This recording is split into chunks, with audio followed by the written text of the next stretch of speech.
2, ready.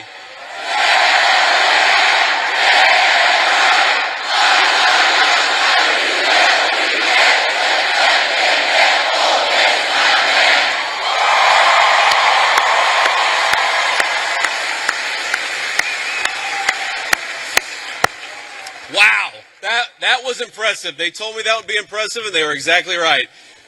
So let me say a few words of thank you first to my dear friend and the widow of my dear friend Charlie Kirk. Erica, you have been such an amazing inspiration to the entire country. How much do we love Erica Kirk? She's done a hell of a job.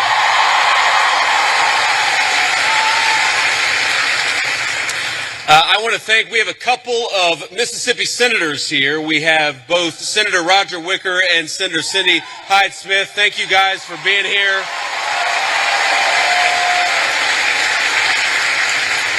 We have the governor of Mississippi with us. We got an all-star crowd here. Governor, thank you for being here.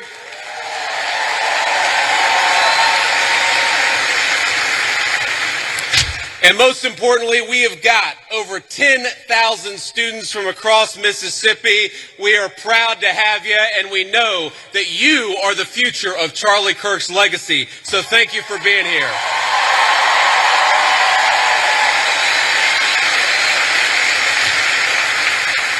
You know, I got this whole speech written, and I'm not going to deliver any of what I had written. I'm just going to speak from the heart, because that's what Charlie would so often do. And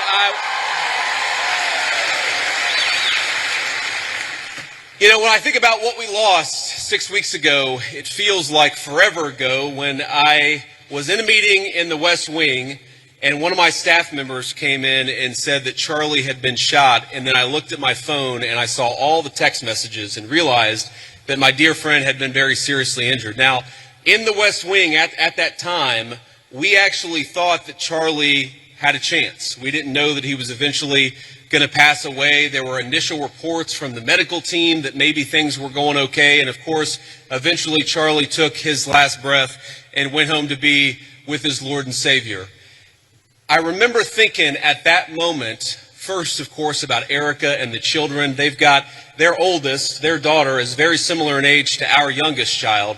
And I remember thinking, what a terrible tragedy for that family. And the second thing that I thought was, what a terrible tragedy for the United States of America. Because Charlie wasn't just a political figure. He wasn't just a guy who went around campus and said very interesting things and hosted all of these debates. He was a person who, particularly to the young people of this country, to all of you, he had the very best advice. And I think that's the most important way for me to honor Charlie, which is to repeat that advice, something I found true in my own life. Charlie wanted all of you, whatever life path you chose, whatever career you chose, whatever you ultimately did for a living, Charlie wanted you more than anything to invest in the things that were worth having, to build a life that was worth building. And that started, the most important advice he ever gave you was fall in love, get married, and start a family. And I can't honor Charlie without repeating that most important advice.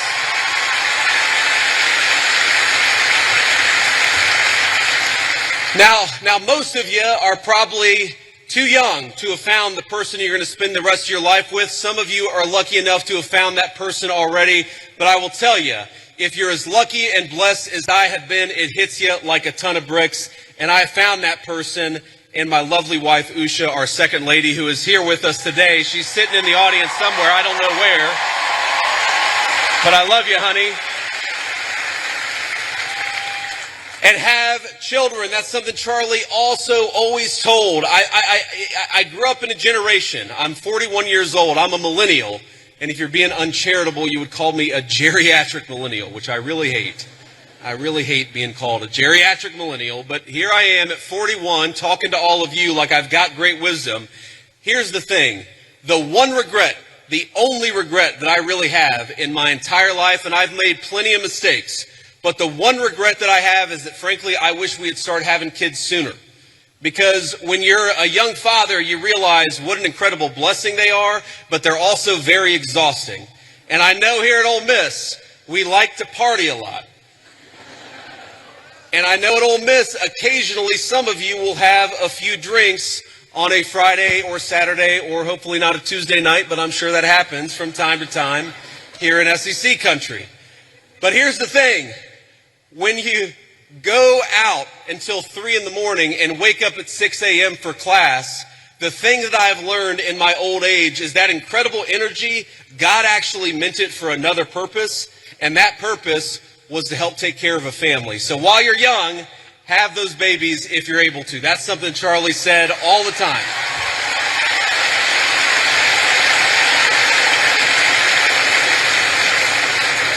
But if you think of that advice, Charlie wanted you to get married. He wanted you to fall in love. He wanted you to build a family. He wanted you to find a vocation. That was the advice that he gave on campuses. But that's not just about you. That's also about our country and about our government. Because while you have the freedom to live life as you so choose, I have got a responsibility as your vice president to make the American dream as accessible as possible. And this is why, my friends, this is why we care about all the things that we care about. Why do I care so much about having a secure border in the United States of America? It's because I believe that when you let in a flood of illegal immigration, what it does is it drives down the wages of young people and makes housing unaffordable for the entire American population. That's why we closed down the border.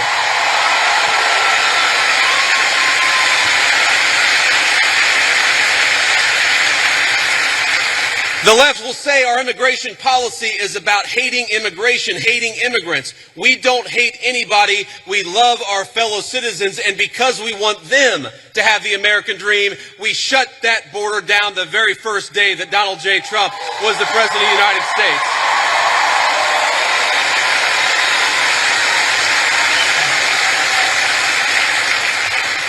I care about you being able to afford a home, which is why we fought so hard to fix the broken policies of the Biden administration.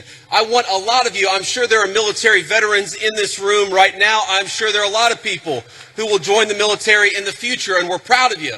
But part of America First is ensuring that we never ask you to go and do the American people's business unless it is in the interest of the United States of America, and that's how we honor the sacrifice of our troops.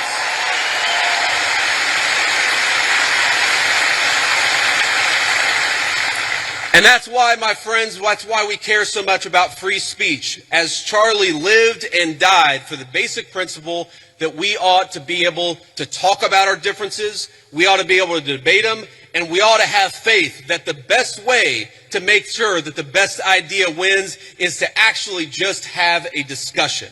And that is what this event is all about. That is what Turning Points USA is all about. And I'm so proud, and most of all, I'm so grateful to each and every person, whether you're a Republican or a Democrat, for coming out and honoring one of the most important parts of Charlie's legacy, because we're going to have a discussion tonight, and that's what Charlie would want us to do.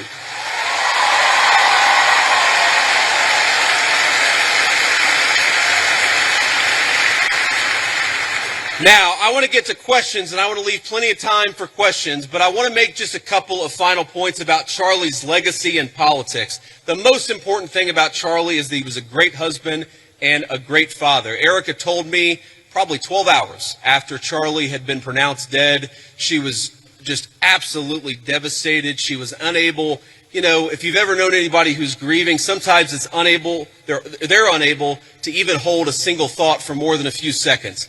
And what Erica told me, and I'm going to get a little emotional, is that she said that Charlie never yelled at her, he never cussed at her, and that to me is a great legacy to leave as a husband and a father, for your wife to be able to say that my husband was always good to me, and Charlie was a good man.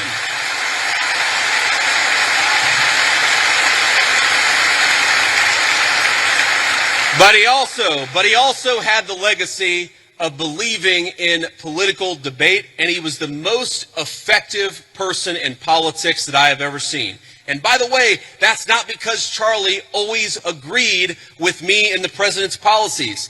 I remember one time in particular where Charlie Kirk called me, and guys, he was mad. It was one, I wouldn't say the last conversation that I had with him, but it was in the last few months of his life. and he called me and he said, JD, I'm really worried. I'm really worried that what's going on in the Middle East right now is going to lead the United States into a protracted military conflict. I've never told anybody that Charlie was really worried about that in the final months of his life. Now, here's the thing. Charlie was so effective, and he was so trusted by both me and the President of the United States that when Charlie made that phone call, I didn't say, screw you, you don't know what you're talking about. I listened to him. And I really believe that one of the reasons why the President of the United States knocked out the Iranian nuclear facilities, but never got the United States into a protracted military conflict and never lost a single American in a Middle Eastern conflict is because we had the wisdom and the good sense to recognize that the American people are done with American troops dying in unnecessary foreign conflicts. But Charlie Kirk reminded me of that. Charlie Kirk.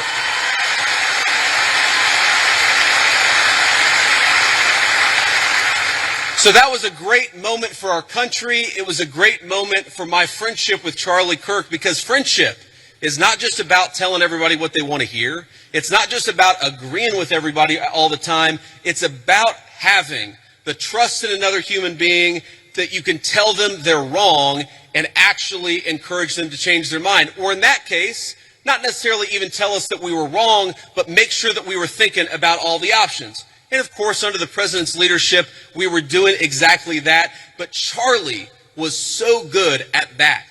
And I think that's one of the ways in which I want all of you to honor your legacy. Obviously, you care about our great nation or you wouldn't be here. A lot of you will go on to become future leaders in business or in politics. A lot of you will run campaigns. A lot of you will work on campaigns. A lot of you will be future leaders. There might even be a lowly future Vice President of the United States in this very room. But here's the thing that I want all of you to remember. Charlie wasn't effective just because he had opinions. A lot of people have opinions. Charlie was effective because he was courageous, because he worked very hard, and because he made his vision a reality. And so if you care about this country, as I know all of you do, don't just complain about social media. Get up and get involved in a campaign. If you want a better policy outcome, even from an administration that you voted for, then get out and get involved and making your voice heard. If you care about this country, love it enough to get involved in the process and how we govern it. That is the only way we are going to save the United States of America, and that is perhaps the greatest contribution that you can make to Charlie Kirk's legacy is getting involved in saving this country. I'm in the fight, and I know every single one of you are with me. God bless you, and thank you for having me.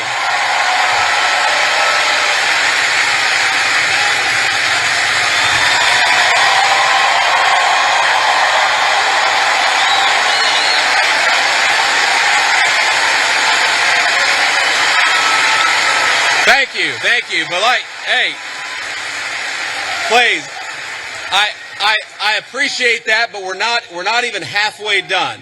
So here's I don't know what you're saying, but it sounds awesome.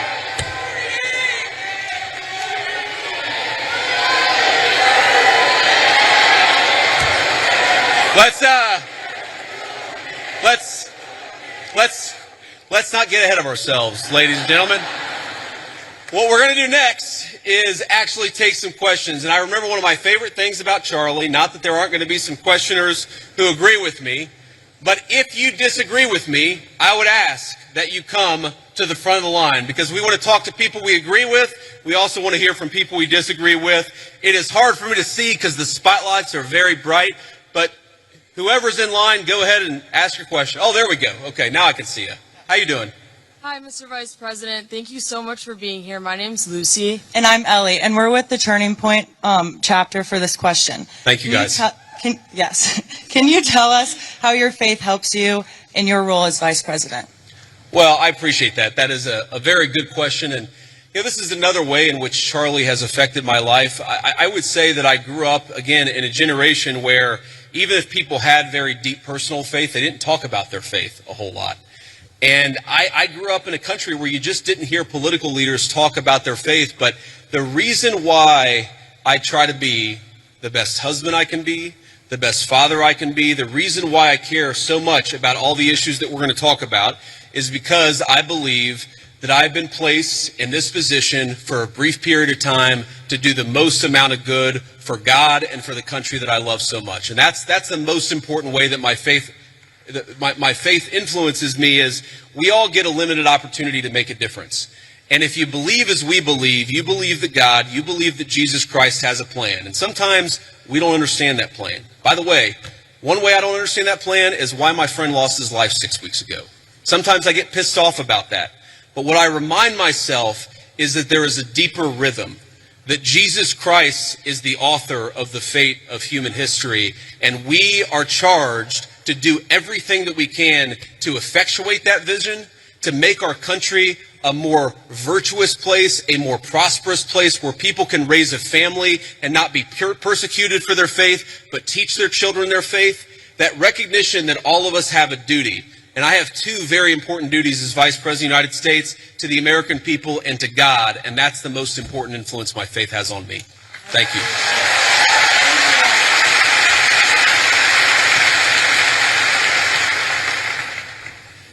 I understand your view on illegal immigration is it should be a top priority, strengthening our southern borders and fighting the massive drug trafficking that's taken place while securing jobs for the working class Americans. Also, deporting every single person who's invaded our country illegally, which I 100% agree on. My question to you is, what is your view on legal immigration? Personally, I have a girlfriend who's studying in America off a visa. Our hope is eventually getting a green card. So what is your view on legal immigration? Should we reduce it? Also, what is your plan for a merit-based system? Yes, sir. Well, I appreciate the question. And look, my honest view is that right now, America, thanks in part to the Biden border invasion, but also thanks in part to a lot of bad immigration policy, right now we have let in too many immigrants into the United States of America. That is just a fundamental reality. Now, look, legal immigration is complicated because we let in about 1 million legal immigrants into the United States of America every single year. And I think the evidence is pretty clear that a lot of those immigrants are actually undercutting the wages of American workers. It's one of the reasons why the President of the United States, and a lot of us in the administration have encouraged H-1B reform, because if you look at the H-1B visa, what it's supposed to be is that you have a super genius who's studying at an American university, who's working at a great company. You want that super genius to stay in the United States of America and not go somewhere else. What it's actually used to do is hire an accountant at a 50% discount to an American citizen. I don't think that we should be hiring accountants from foreign countries when we've got accountants right here in the United States that would love to work for a good wage.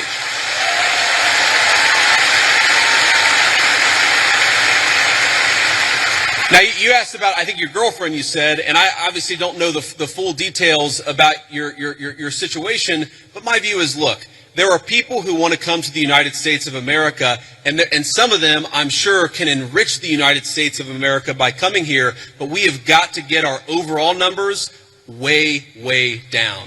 Too many people have come into the United States of America. I am married to the daughter of immigrants who came to the United States in the 1980s. I do believe that many immigrants do in fact enrich the United States of America. But here's the problem. We don't even know how many illegal aliens we have. We don't even know. The best guess is probably 25, 30 million people. I've heard estimates as high as 50 million. When something like that happens, you've got to allow your own society to cohere a little bit, to build a sense of common identity, for all the newcomers to assimilate, the ones who are going to stay, to assimilate into American culture. Until you do that, you've got to be careful about any additional immigration, in my view. Thank you, sir. Thank you.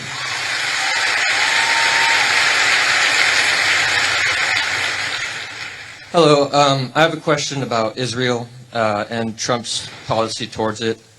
Do you think it's a conflict of interest for Miriam Adelson, an Israeli donor, to give millions of dollars to his campaign and then Trump have pro-Israeli policies? Well, if you're asking, do I think the President of the United States has a conflict of interest? No, I do not, because I know how the President of the United States makes his decisions, and I see it behind the scenes. Now, as the President himself has said, Miriam Adelson, who, by the way, I know, and I have a very good relationship with her, she is very clear about the fact. She doesn't hide the fact that she really loves Israel, and that is part of what motivates her political giving. That is a reality.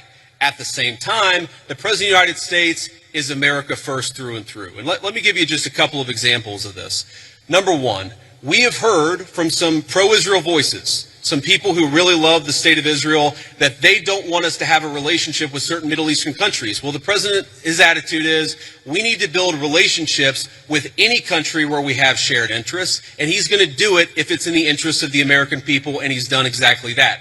Number two, there were people, and I remember this criticism of the President of the United States, I just raised it in the context of a conversation that I had with Charlie. I remember when people said that the President of the United States was going to get us into a multi-100,000 troop regime change war for Israel. This was 4 months ago, this was 6 months ago. Now, the people who accused the President of the United States of wanting to get us into a regime change war for Israel, I wonder if they stepped back and said, you know what, we were wrong about that, because the President of the United States did not want to get us into a regime change war for any other country. He wanted to knock out a nuclear facility and get everybody back home, and that's exactly what he did. So I understand there's some frustrations out there, but I think the President of the United States, more than any president of my lifetime, is willing to stand up to anybody if he thinks it puts the interests of the American people first. Thank you.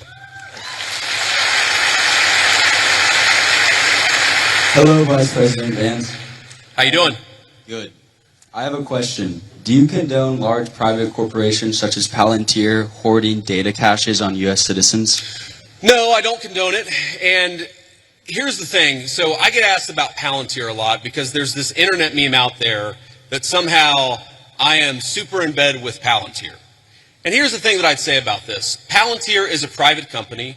They sometimes do a useful service, and sometimes they're going to do things that we don't like. You should be demanding that your representatives do two things when it comes to Palantir or when it comes to any other technology company. Number one, protecting your data.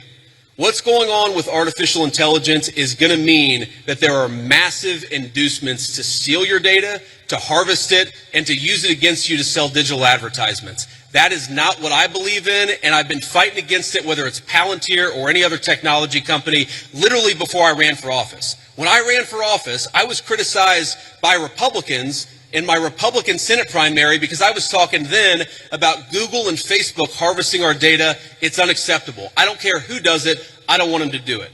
Number two, and this is also very important, what's going on with artificial intelligence, we got to be worried about large-scale surveillance, okay? Everything. You asked about Palantir. Do you know that every time you make a credit card transaction, the credit card companies are collecting data on how you spend your money? Do you know that every time you linger over a link on the internet for more than a half second, the search engines are collecting data on you so that they can sell you advertisements? One of the biggest questions for American policy over the next 10 years is how to ensure that you are a sovereign citizen. And you cannot be a sovereign citizen if any private corporation or any government can steal something from you that belongs to you. Yes, sir. Thank you. Thank you.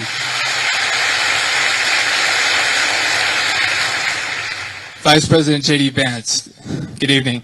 Thank My you. question is, the Republican Party, they stand for the right to bear arms. A lot of things the founding fathers really made a priority. Sure. And I feel as if requiring Christianity in public schools goes against the founding fathers' wish of freedom of religion.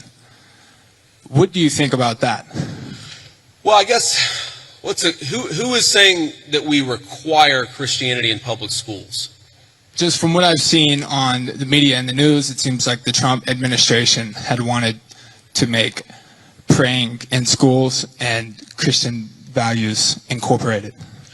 Well, look, I think Christian values are a good thing, and I'll talk to you about why I think that's a good thing. But that's separate from forcing people to pray, which I don't think that anybody, certainly no Christian that I know, would ever support or ever endorse. And let me just say something generally about all the people. I see there's a big line, and I hope I can get to everybody's question.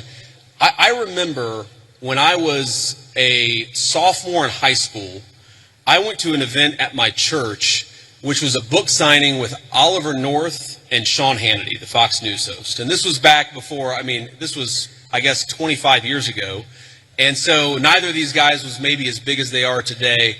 And I remember standing in line, and I'm about to say hello to Oliver North and Sean Hannity, and I remember thinking to myself, I was so nervous, all I need to do is shake their hand, give them a firm handshake, and tell them my name. That's what I'm thinking. Firm handshake, tell them my name. Firm handshake, tell them my name. And I get to the front of the line, and Sean Hannity looks at me, and he says, "How are you doing?" And I totally panic, and I go, JD. Because I had rehearsed shaking and saying my name. My point is, I admire your guys' courage, and please don't be nervous. If you need to work through a question, think about it, speak it. We're all here to have a nice conversation, and we're all supportive of it. Here's the thing when you talk about forcing, let me answer your question, forcing Christianity, forcing people to pray. There's a liberal idea out there that I think is wrong, and that's that liberalism is the source of freedom of religion. And actually, if you go back to the original founding documents of the United States of America, if you go back to the Anglo-legal tradition well before there was ever a United States of America, what you find is that freedom of religion is actually a Christian concept. And the reason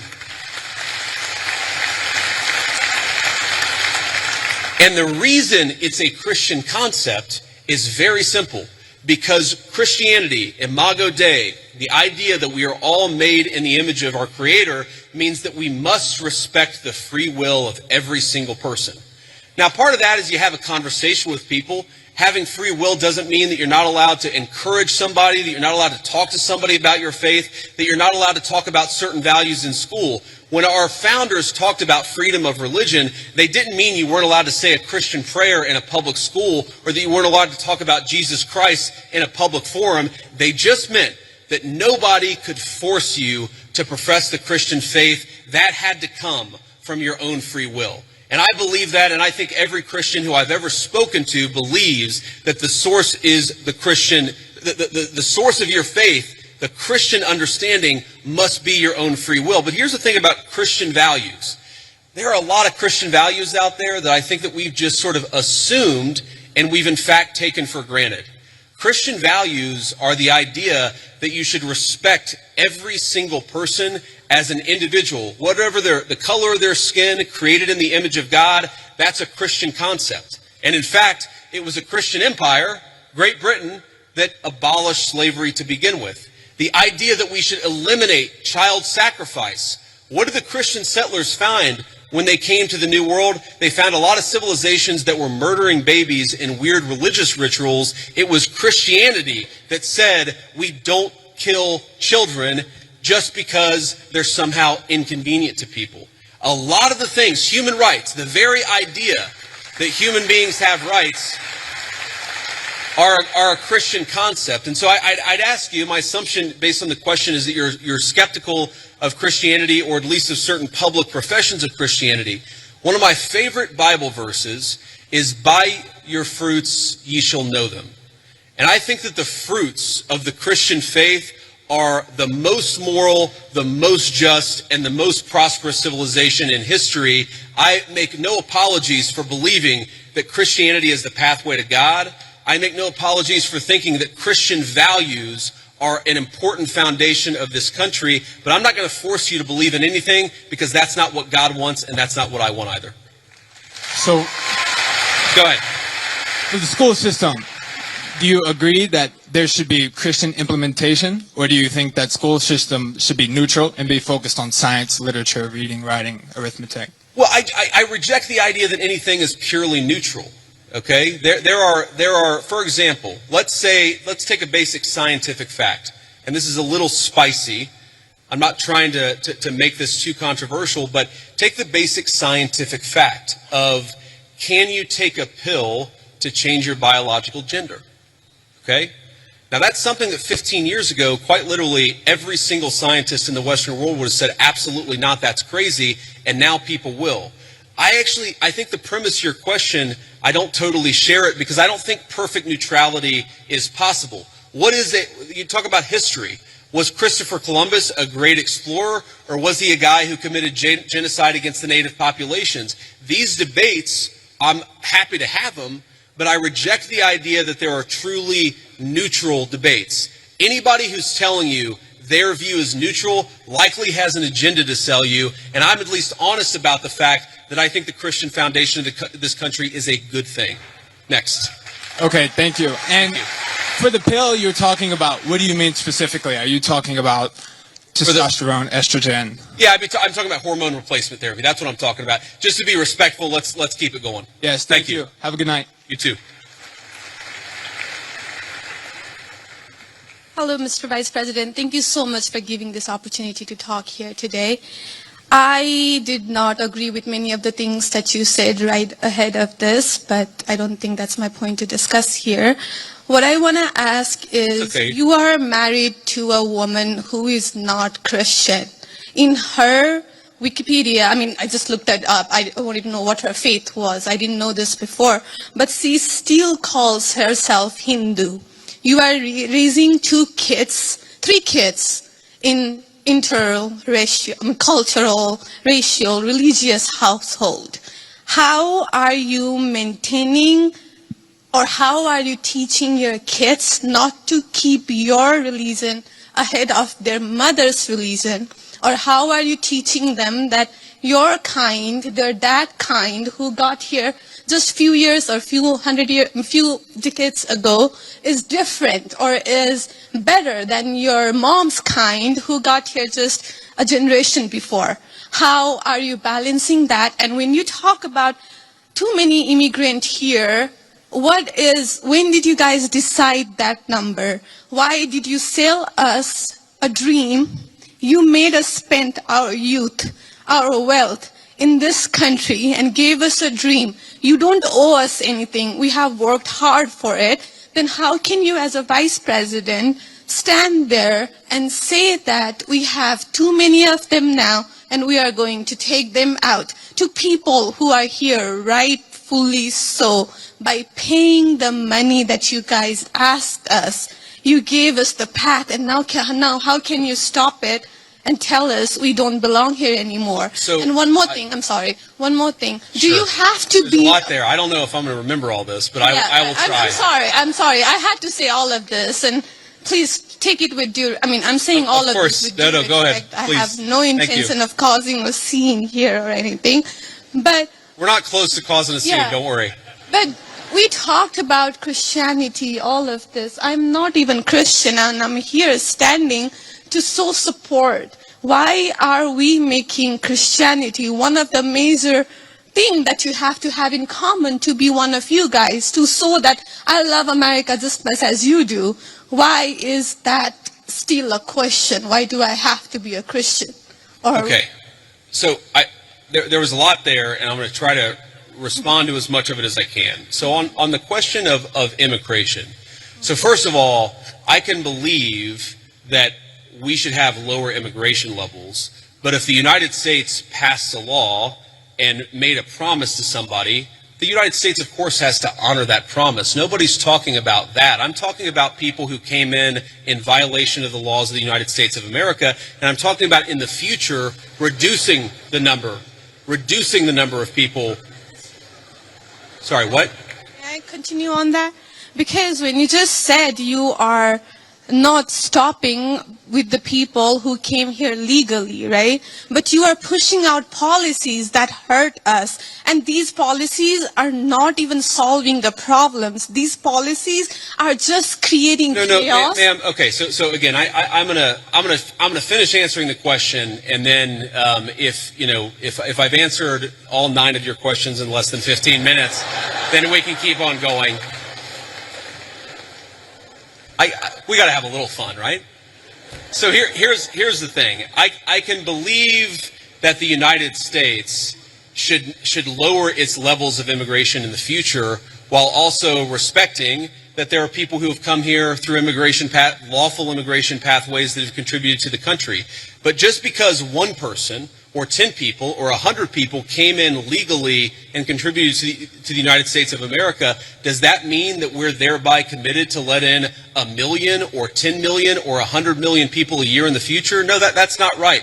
We cannot have, I'll go and finish, we cannot have an immigration policy where what was good for the country 50 or 60 years ago binds the country inevitably for the future. There's too many people who want to come to the United States of America, and my job as vice president is not to look out for the interests of the whole world, it's to look out for the people of the United States.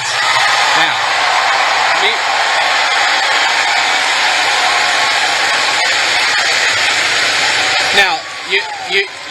you asked a personal question about our interfaith household.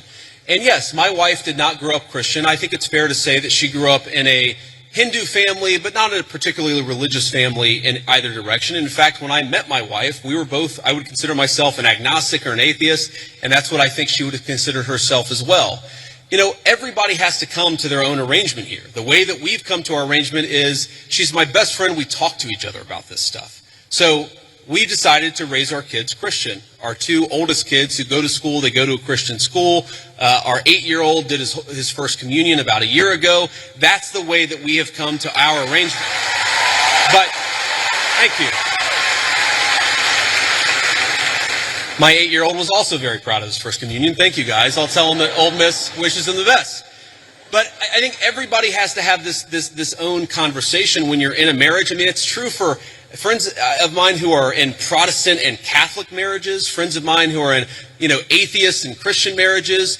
You just got to talk to the only advice I can give is you just got to talk to the person that God has put you with, and you've got to make those decisions as a family unit. For us, it works out. Now, most Sundays, Usha will come with me to church. As I've told her, and I've said publicly, and I'll say now in front of 10,000 of my closest friends, do I hope eventually that she is somehow moved by the same thing that I was moved in by church? Yeah, I honestly do wish that, because I believe in the Christian gospel, and I hope eventually my wife comes to see it the same way. But if she doesn't, then God says everybody has free will, and so that doesn't cause a problem for me. That's something you work out with your friends, with your family, with the person that you love. Again, one of the most important Christian principles is that you respect free will. Usha's closer to the priests who baptized me than maybe I am. They talk about this stuff. My attitude is you figure this stuff out as a family, and you trust in God to have a plan, and you try to follow it as best as you can. And that's what I try to do. I want to make a final point. So I don't want to cut you off. I want to be respectful to all the people behind you in line. But I want to make this point about immigration, okay? If you ask the question, what is the exact right number of immigrants for the United States to let in, it is just very specific on the context. If you go back to the 1920s, the United States passed an Immigration Reform Act that effectively cut down immigration to close to zero for 40 years in this country. And what happened over those 40 years? The many people who had come from many different foreign countries and different foreign cultures, they assimilated into American culture. And there was an expectation that they would assimilate into American culture. I think we have two problems in our immigration system today. And my guess is you're probably a slightly more leftist political persuasion, liberal political persuasion, maybe not. But here's the thing. I remember back in my establishment GOP days, when I was still very early getting involved in Republican politics, I remember a conservative think tank person who told me that one of the reasons why immigration was really good is that if you had enough diversity in a country, people would mistrust each other and they wouldn't join labor unions. Okay? So when I see a lot of left-wing people who theoretically support organized labor saying we need to flood the country with a limitless number of immigrants, they're unwilling to set any limitations on it. My response to that is you are destroying the very social trust on which American freedom and prosperity was built. And that is really important to me. So the honest answer to your question, what is the exact number of immigrants America should accept in the future? Right now, the answer is far less than we've been accepting. We have got to become a common community again, and you can't do that when you have such high numbers of immigration, which is one of the reasons why we have the immigration policy we do. Thank you. Next.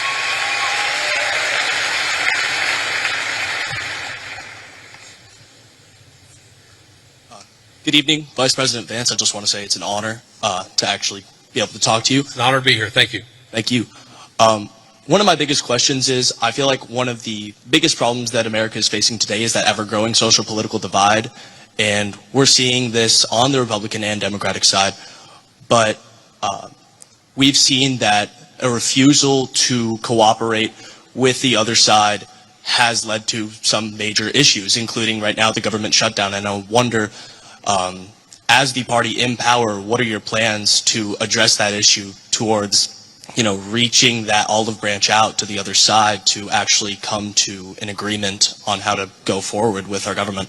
Look, it's a very good question, and let me just say on the government shutdown in particular, the reality here is that there's a very simple bill that just reopens the government. It does it through pretty much the end of the year. That got every single Republican in the House of Representatives to support it, and then it got 52 Republicans in the Senate and 3 Democrats in the Senate to support it. But because of weird Senate procedural rules, it requires a 60-vote threshold. So on that issue in particular, when you have every single Republican with like 2 exceptions in both houses of Congress, I feel pretty confident. I know that I'm partisan. I know I have an R next to my name, but I feel pretty damn good saying the shutdown is the Democrats' fault because we voted again and again to open.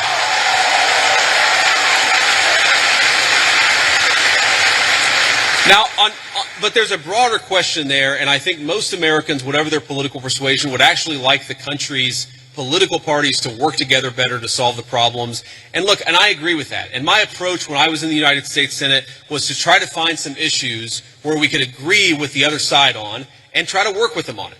And let me give you one example. I really worry about concentration in the corporate sector. I worry about big corporate monopolies. I worry that when you have only 1 or 2 companies dominating an entire sector, it's bad for liberty and it's bad for prosperity. So you may be shocked to hear this, but I actually worked with Elizabeth Warren on some anti-monopoly stuff when I was in the United States Senate. But here's the problem. The problem is there is actually a lot of things where we could work across the aisle. There are a lot of President Trump is in my view, you haven't seen organized labor ever get behind a Republican at least in 100 years like they have behind Donald J. Trump. There are a lot of areas of common ground on that question. The problem is, as reasonable as some of these people can be in private, in public, the current obsession of the Democratic Party in leadership, I'm not saying every Democrat in the country, but the current obsession of every Democrat in Congress is get President Trump, fight President Trump, attack President Trump. It is impossible for us to work across the aisle unless a person is willing to put down their partisan sword, shut the hell up about fake scandals related to Donald Trump, and actually work with us. That's the way you make this happen. Next. Thank you. Thank you. Next. I'm going to try to get through as many as possible, guys. Thank you. Good evening, Mr. Vice President. Hello. Hi. I actually drove here all the way from Memphis, Tennessee. Go Tigers. So I'm sure everyone here is aware of the Memphis Safe Task Force that has been in the city for about a month now, and I checked a little earlier. As of this morning, I believe they've arrested 1,700 people and seized about 300 illegal guns. So I want to ask, how does this law enforcement objective jive with Attorney General Pam Bondi's pledge to make the Department of Justice a more pro-Second Amendment Department of Justice? Because I'm sure most people in here support the Second Amendment. So how can Republicans and this Department of Justice use the current gun laws that are on the books that a lot of pro-Second Amendment advocates disagree with, that we wanted to overturn in the big beautiful bill, but we didn't get it? Yeah. So I understand the question. And by the way, I supported some of those changes in the big beautiful bill. I know the President of the United States did too. We didn't have the votes to get them in there, and that's as simple as that. But I know exactly what you're talking about because there were a couple of issues in particular. I talked to some of my Second Amendment friends. But here's the basic issue. We don't want people who have violated the law, who have committed felonies. The Second Amendment, like every other amendment, it's about due process. It's that you don't have your rights violated unless there is due process of law. If you're a person who's committed 4 felonies and a court has lawfully ordered that you shouldn't have a gun and you're running around with a firearm, I don't have any problem with law enforcement saying you don't get to have that firearm that is illegally possessed, illegally obtained. I think that's basic law and order. Now again,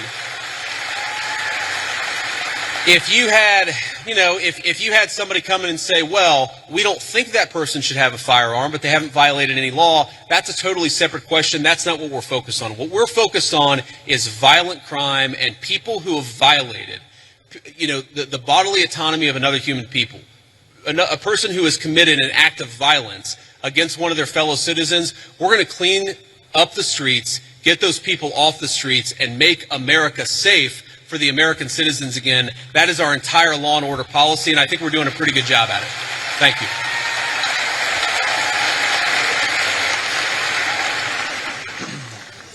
Thank you for the opportunity to speak. I'm a Christian man, and I'm just confused why that there's this notion that we might have owe Israel something, or that they're our greatest ally, or that we have to support this multi-hundred-billion-dollar foreign aid package to Israel to cover this, to quote Charlie Kirk, ethnic cleansing in Gaza. I'm just confused why this idea has come around, considering the fact that not only does their religion not agree with ours, but also openly supports the prosecution of ours. Yeah, so let me say a few things about this. First of all, when the President of the United States says America first, that means that he pursues the interests of Americans first. That is our entire foreign policy. And that doesn't mean that you're not going to have alliances, that you're not going to work with other countries from time to time. And that is what the President believes, is that Israel, sometimes they have similar interests to the United States and we're going to work with them in that case. Sometimes they don't have similar interests to the United States. And this example, the most recent Gaza peace plan that all of us have been working on very hard for the past few weeks, the President of the United States could only get that peace deal done by actually being willing to apply leverage to the state of Israel. So when people say that Israel is somehow manipulating or controlling the President of the United States, they're not controlling this President of the United States, which is one of the reasons why we'd be able to have some of the success that we've had in the Middle East. Now, you ask about, sort of Jews disagreeing with Christians on certain religious ideas. Yeah, absolutely. It's one of the realities is that Jews do not believe that Jesus Christ is the Messiah. Obviously, Christians do believe that. There are some significant theological disagreements between Christians and Jews. My attitude is, let's have those conversations. Let's have those disagreements when we have them. But if there are shared areas of interest, we ought to be willing to do that too. For example, one thing I really, really care about is the preservation of the Church of the Holy Sepulchre in Jerusalem. Christians believe that that is the site where Jesus Christ was crucified, and also that his tomb is right there as well. My attitude is, if we can work with our friends in Israel to make sure that Christians have safe access to that site, that's an obvious area of common interest. I'm fine with that. What I'm not okay with is any country coming before the interests of American citizens, and it is important for all of us, assuming we're American citizens, to put the interest of our own country first. That's what we're going to do. That's what we try to do every single day, I promise you. Thank you.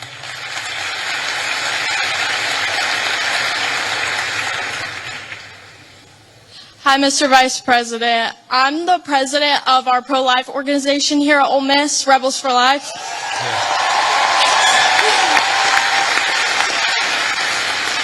And I myself, as the president, am 100% pro-life. And I know you've stated, you being Catholic, that in the past you've stated that you're 100% pro-life. But since joining the presidential campaign as the VP, you've kind of wavered how you see abortion. So I'm just wondering what your stance is right now. Sure. And do you think that someone else's right to liberty trumps someone else's right to life? Well, First of all, I appreciate your question, and I appreciate the work that you do. You asked the question, do I think somebody else's right to liberty trumps somebody else's right to life? No, I do not. I, in fact, do not believe that. Now, you said, and I'm going to take issue with something you said, just the premise of the question, which is that I've wavered on the pro-life issue. I really do believe that the president has been the most pro-life president in the history of the United States of America. Now, that said, there are two things that I think we have to keep in mind here. Now, one is the very, very hard question of, when we talk about our abortion policy, there are some very, very difficult edge cases. There are cases where you've got, an 11-year-old girl who was raped, who it would be unsafe for her to bring the baby to term. You've got situations where, bringing a baby to term would cause serious bodily harm, maybe death for the mother. That's one of the reasons why we believe in the exception in these cases where you have, again, they're edge cases, they're rare. I think the pro-abortion community would have you believe that's 90% of abortions. That's not true. But we got to be honest about the fact that there are some edge cases. The second thing I'd say about this is that we have to be prudential and practical in what can get accomplished. And there may be disagreements about what exactly that is, but if you look at the pro-life victories that the President of the United States has been able to achieve, he's been able to achieve them because he has worked within the system that we have. If your attitude is you are going to pursue the most aggressive pro-life option, even if it means you lose every election and every outcome means that you're going to be in a situation where the Democrats have abortion on demand up to the moment of birth to the very end. You've got to work within the political constraints that we have. Now, here let me just say something about this. And somebody asked me earlier about my Christian values. And one of the points I made is that when the settlers came to the New World, they found a very widespread child sacrifice. I imagine there are some people who don't agree with my view on the pro-life issue. Let me just make an observation. If you go to historical archaeological sites where there were brothels, and the two oldest businesses in the world are gambling and prostitution, so there were brothels even in very ancient civilizations. If you go back to ancient brothels and you dig up the bones of the women who are working in these places, you will very often find a lot of children who were buried with them. And the answer is that whenever a society decides to discard innocent babies, they also don't treat their women very well. And whenever a society mistreats its women, it is very often the babies who come right after that. There is a reason why Christian civilization ended the practice of child sacrifice all over the world, and it's one of the great accomplishments of Christian civilization.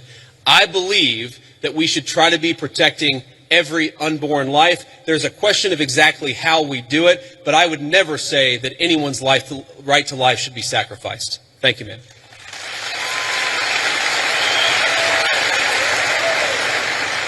First, I just have to say I'm thrilled to hear you articulate Christian values on a stage like this, and to remind us that things we take for granted and things we value so much have a Christian origin. So thank you for that. I really mean that.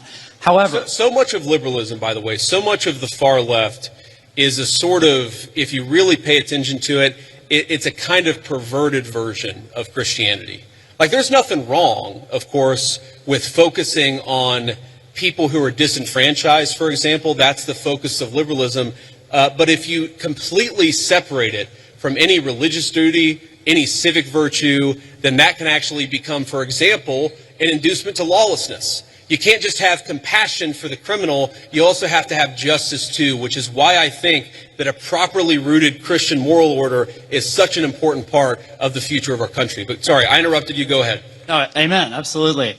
Now, as much as I hope and pray that we can be a nation of Christians, the idea of a Christian nation scares me. So I'd like to hear your feedback on a pretty nuanced argument here, that perhaps there should be a wall of separation, as at least one of our founders advocated, between church and state at the national level. However, that line can and should get blurrier as we descend to the community level. And perhaps that is actually the system, the structure that our founders gave us when they said Congress shall make no law establishing a religious body. However, states did have close relationships with churches at that time. Yeah. Do you think that that is a rationale that works? Do you think that that is the way we should implement around these Christian values? So this is a very nuanced point, and I want to just make sure that everybody's kind of on the same page here. So if you go back to the First Amendment, it doesn't say separation of church and state. It says Congress shall make no law respecting an establishment of religion. But if you go back to the founding time, there were actually a number of states that had formally recognized churches. So there was the Anglican Church of Virginia. That was the official state church of Virginia. Maryland at the time was the only majority Catholic colony, or at least had a significant Catholic representation of the original 13 colonies. There's a lot there. And yes, I do think that what happened is the Supreme Court interpreted Congress shall make no law respecting an establishment of religion to effectively throw the church out of every public space at the federal, state, and local level. I think it was a terrible mistake, and we're still paying for the consequences of it today. But if, and I think this is your point, if you were to undo that, if you were to get back to a system actually meant by the founders where Congress is not setting up an established religion, but people in their local communities can kind of do whatever it is that they want to do, I think that would be a better system than what we have today. But I think the most important principle that we have got to remember is you do not have to completely kick God out of the public square, which is what we've done in modern America. It's not what the founders wanted. It's not good for the United States of America. And anybody who tells you it's required by the Constitution is lying to you. Thank you.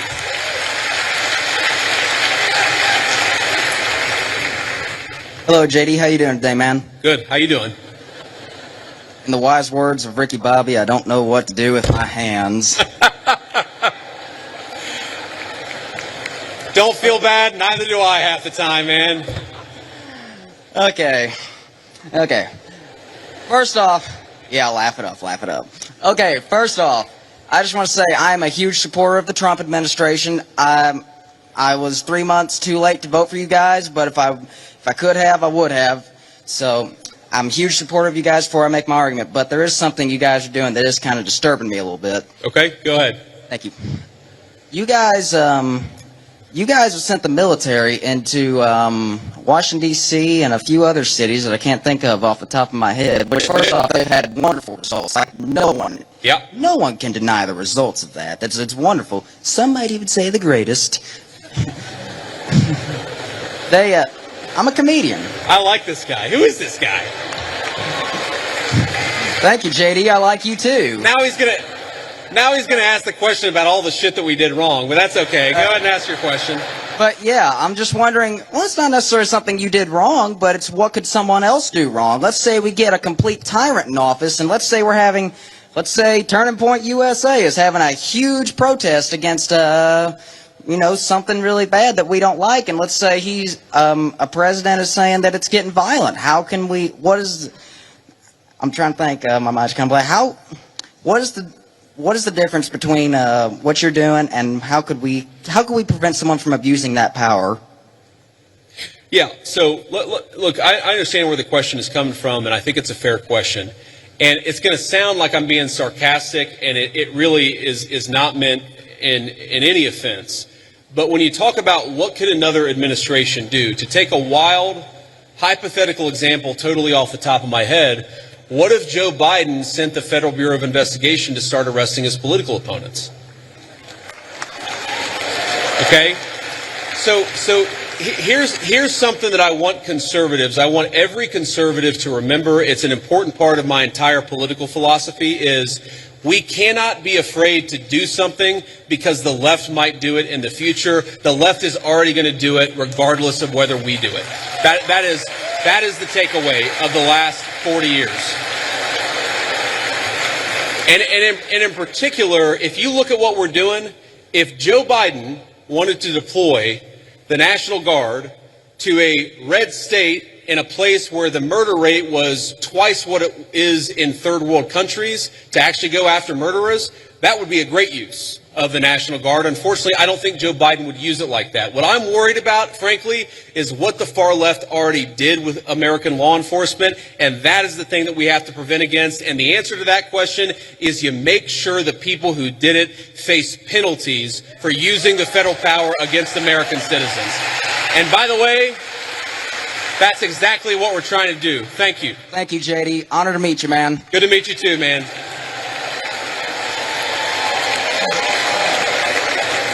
This will be the last question. Ricky Bobby, 2048. That's who I'm voting for.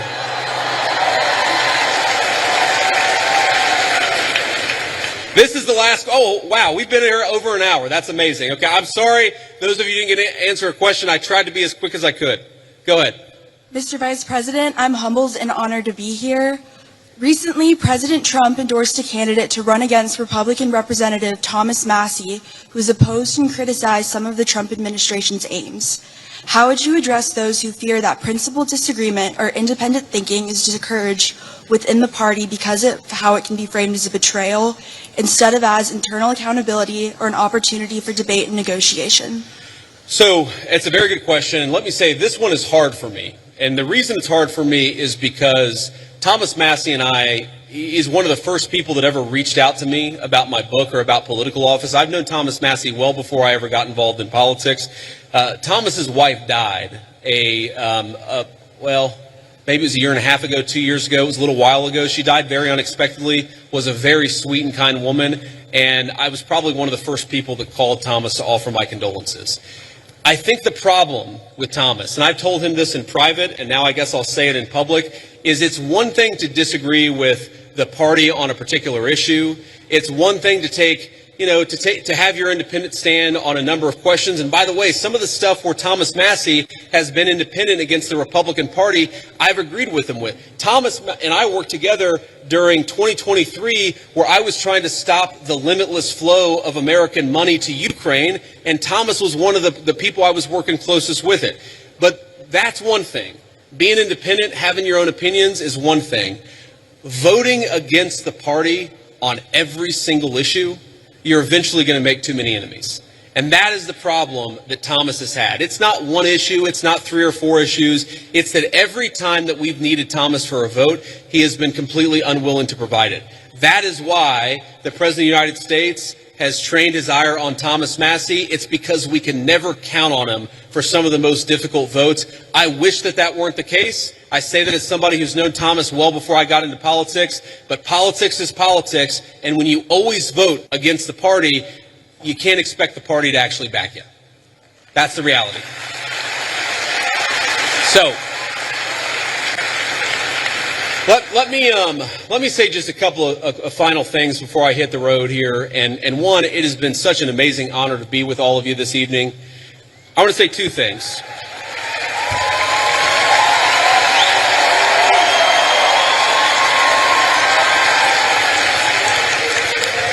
I want to say 2 things. Number one, when I was back in my agnostic days and I was thinking about returning to my faith, I remember talking to a friend of mine and actually talking about, a number of things. And he said something to me that was really interesting. And I was talking about all the things that were going wrong.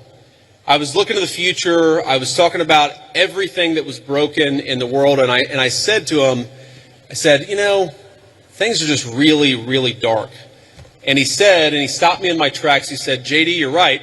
There are a lot of things that are really dark out there, but despair is a sin. Now, I know not all of you are Christians, but for the Christians out there, I think that it is very important to remember that despair is actually a sin. It's okay to disagree. It's okay to criticize. It's okay to think that things aren't going well with a particular issue, but we are called to never give up hope.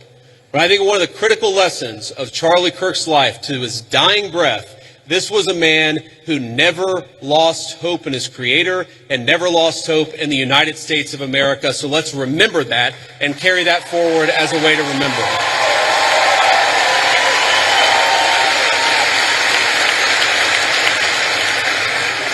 And the second thing that I want to say is, in line with despair being a sin, look, I imagine that I can tell most of you apparently agree with a lot of what I said. I'm sure that a lot of you disagree with some of the things that I've said. That's okay. We don't need in our political movement people who agree with us on every single issue. We got a couple of questions about Israel. We got a couple of questions about the National Guard deployments. We don't need somebody who agrees with us on every single question or every single issue. What we need is people of good faith who love the United States of America and are willing to work hard to save it. So when you look at all the accomplishments, you look at the accomplishments of the last 9 months. We inherited the worst border crisis in the history of the United States of America. We shut down the border, and net immigration is 2.5 million lower today than it was in 9 months. That means the total number of people that have been sent out of this country is 2.5 million. We have 2.5 million fewer illegal immigrants than we had. That's a great accomplishment. We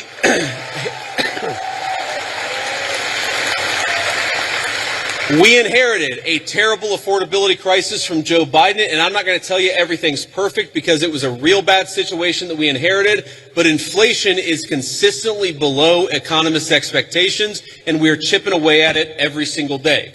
We inherited an economy where we had the largest trade deficit in the history of the United States of America. In 9 months, Donald Trump's tariff policies have cut the American trade deficit by over half. That means we're making more of our own stuff, and we're actually employing American workers to do it. And all that is to say that very often, Charlie Kirk would call me and he would say, not attaboy, but he would say, do more, do more, do more. And I listened to Charlie because he was a dear friend and because I knew that he loved this country. My point is, the best way in your life to honor Charlie Kirk's legacy, it's not to despair, but to hope in the future of this country. If you disagree with something, then get involved in the movement to save this country. If you think that we could be doing more, then pick up the phone and get involved in the effort to change our minds and change the future of the United States of America in the process. My friends, the rebels of Ole Miss, despair is a sin. Do not give in to despair. Let's keep fighting to save the United States of America. Thank you, and God bless you.